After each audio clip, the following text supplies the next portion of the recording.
Bonjour Excellence Denis Kamba et là ensemble mouvement. Bonjour journaliste. Excellence Denis Kamba et vu que vous avez un rendez-vous qui est très important par rapport à Kassaï.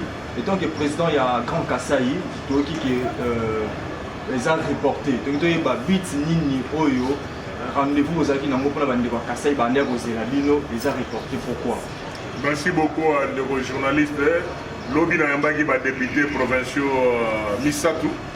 Il y a Kassaï Central Awa, honorable Marcel Chipepele, à gauche, honorable Bob Kayombo à droite, honorable Malaji Denise, où on préparé l'anniversaire de tous ans à Ate. Tout le monde il y a insécurité où ils ont casse. Au niveau de la province, il y a Kassaï Central, plus particulièrement la ville, il y a Kananga. Directement, il fallait tout couper en Adelo. Le vice-premier ministre, ministre de l'Intérieur, Gilbert Kankondé, au delà de la sécurité, il fallait peut-être le développement, il fallait peut-être le conseiller principal, conseiller spécial de Alexis Kayembe, investissement, pour sur certains projets, il y a un développement et un rendez-vous à l'Anelo, ils ont contre-temps, pour un conseiller spécial à promettre le bistrot qui est à Wayambabiso, délégation non seulement des députés provinciaux, mais des sénateurs, des députés nationaux. Il y a espace à Grand Kassaï en général, mais plus particulièrement ceux du Kassaï central, le mardi à 14h, dans le bureau de Grand Hôtel. Et quant au VPM Gilbert Kankondé, ça a certaines dispositions pour la sécurité dans la Kassaï centrale, plus particulièrement la ville de Kananga. Comme ce sont des mesures de sécurité, pour la soit déjà, on est communiqué dans la presse exacte, mais beaucoup en a physiquement, à reporter pour la semaine prochaine aussi, parce que dans la minute Autogoloba, Azos a déjà avion pour un voyage à l'intérieur du pays. Voilà un peu autre seigneur là-bas. Électeurs Nabiso partout, Bazali Zuna na Kassaï, Baye Bagano, Tovandi Pambate, nous sommes très conscients par rapport à Makambo et Dolé Gabuna. Nous avons quand même tout rendre, tout ça, moi, compte rendu dans la presse, pour que personne n'en ignore quoi. Le travail s'est fait et il va dans la calme, donc on va continuer sa confiance dans l'institution, dans la police. L'excellence, c'est que les pays basés dans la minute, basés été cause où ils ont déploré pour la Kassaï, Izani. Oui, mais au moins intérieur, ils ont vécu ça. Ils ont vécu ça qui est par vol à main armée et l'équipe. Par viol et l'équipe. Donc, ils ont la société dans la ville de Kananga, ou sur l'ensemble de la province de Kassaï occidentale. C'est possible aussi dans la province de Soussou. Mais Bango va élu la province. Pour la démarche, parce que c'est-à-dire que ce sont des députés provinciaux qui ont voté des sénateurs. Donc il doit y avoir un cordon ombilical entre les sénateurs et les députés provinciaux. Quand tu as un problème, on regarde tous dans la même direction. Donc il y a moins de siège, place to Sérénisa, parlementaire à espace à Grand Kassato Sérénisa, comme c'est notre adresse, ils sont venus nous rencontrer pour échanger autour de ça. Donc, nous allons continuer ça.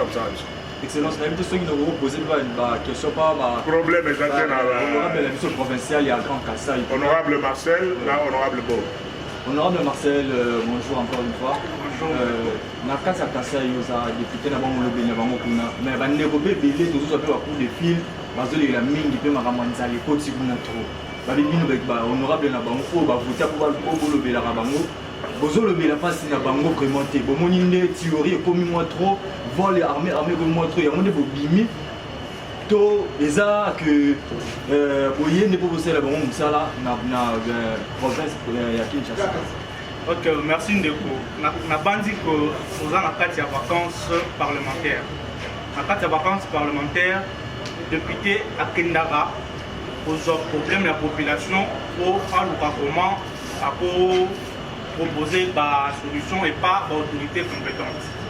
Actuellement, il se vit une insécurité sur la ville de Kananga. Raison pour laquelle nous, députés provinciaux, ici présents à Kinshasa, nous avons jugé bon de voir directement le VPM à l'intérieur. Comme l'a dit le sénateur Denis Kamba tout à l'heure, malheureusement le rendez-vous a été reporté.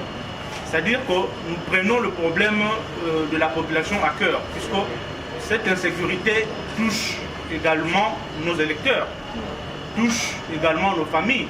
Donc c'est un problème à ne pas prendre à la légère.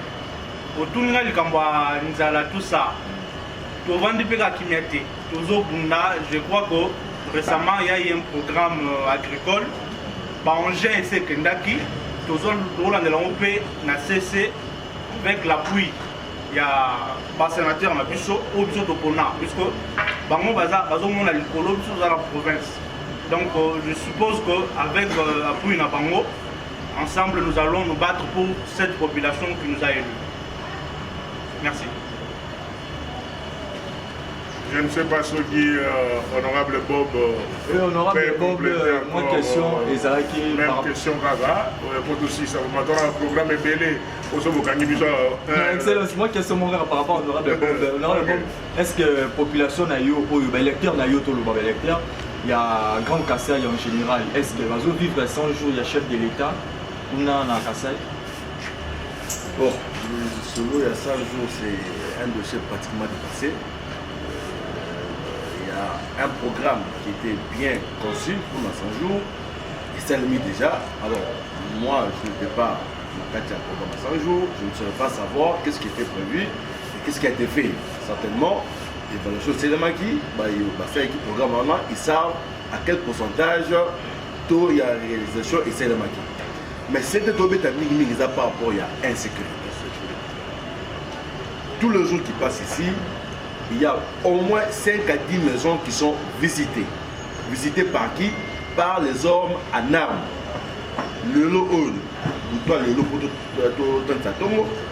On est allé visiter le député. Imaginez-vous, Bazar quand même bien sécurisé, Bazar n'a pas clôturé, mais ces gens-là n'ont pas eu froid aux yeux pour aller les visiter. À plus forte raison, population OU. Bazar n'a pas clôturé. Les policiers comme garde dans la côté, donc ils sont exposés. Yango, dans la nouvelle province, peut-être au non, on s'est battu avec les moyens localement, ça ne marche toujours pas. On s'est dit, on vient à Kinshasa, total, on a besoin de connaître les sénateurs, on a collègues, on a besoin de députés au niveau national, pour qu'ensemble, tout le monde a VPM, Oazali, chargé de la sécurité, pour voir comment est-ce qu'on peut mettre fin à cette question d'insécurité. Parce que là, vous devez savoir que la population est debout. Il y a une totalité. On est en train de faire pas toutes les portes pour que les solutions soient trouvées. Mais malheureusement, on avait rendez-vous avec les VPM. Tu as carnet l'agenda n'a été. Il avait déjà agenda et considéré que non, à jour voyager les lots. C'est ainsi que ce programme a été reporté pour la semaine prochaine. Donc, il y a un de la pénale, c'était mini pour l'instant. Le reste, le pôle a dédié Kama et sénateur à Lobby. On a des rendez-vous avec ma collaborateur chef de l'État, membre du gouvernement, pour voir comment concrétiser le projet de développement au Dali Kassai Central. Donc, c'est un peu sans résumé ce qu'on peut vous dire ce matin. Merci au nom de Bob. Honorable sénateur Denis Kambaye, moi, dernier message par rapport à la population à Kassai.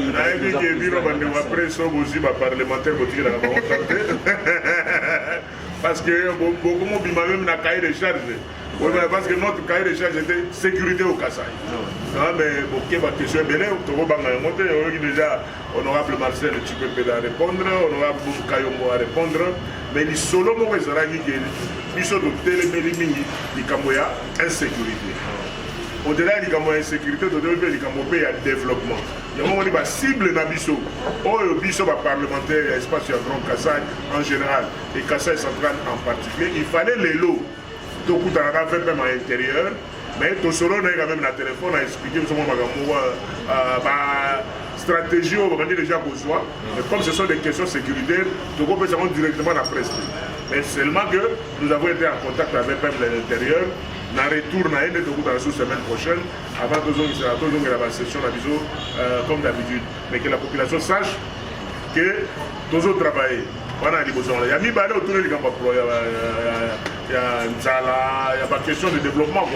Donc on n'est pas distrait, il y a des problèmes avec la vision d'aller courant, maï, banzela. Voilà, essentiellement agriculture. Donc on est sur tous ces projets-là mais eloko totopesa image ya sika na population na biso ezaki likambo ya mboka ya espace ya Grand Kassai etali pas seulement des gouverneurs de province, etali pas seulement des députés provinciaux, etali pas seulement des sénateurs, etali pas seulement des députés nationaux, mais etali biso nyonso. So biso nyonso tosangani bloc, système à bloc cadena, je crois que toko kende auprès ya ba constitution toko toke pour nous avoir solution. Il y a on est comme ça déjà la semaine prochaine pour aller au Tosugi Awa et nous vous remercions vraiment pour la surprise d'Amino à la siège de Grand Kassai. Voilà, dans ma base de la vie.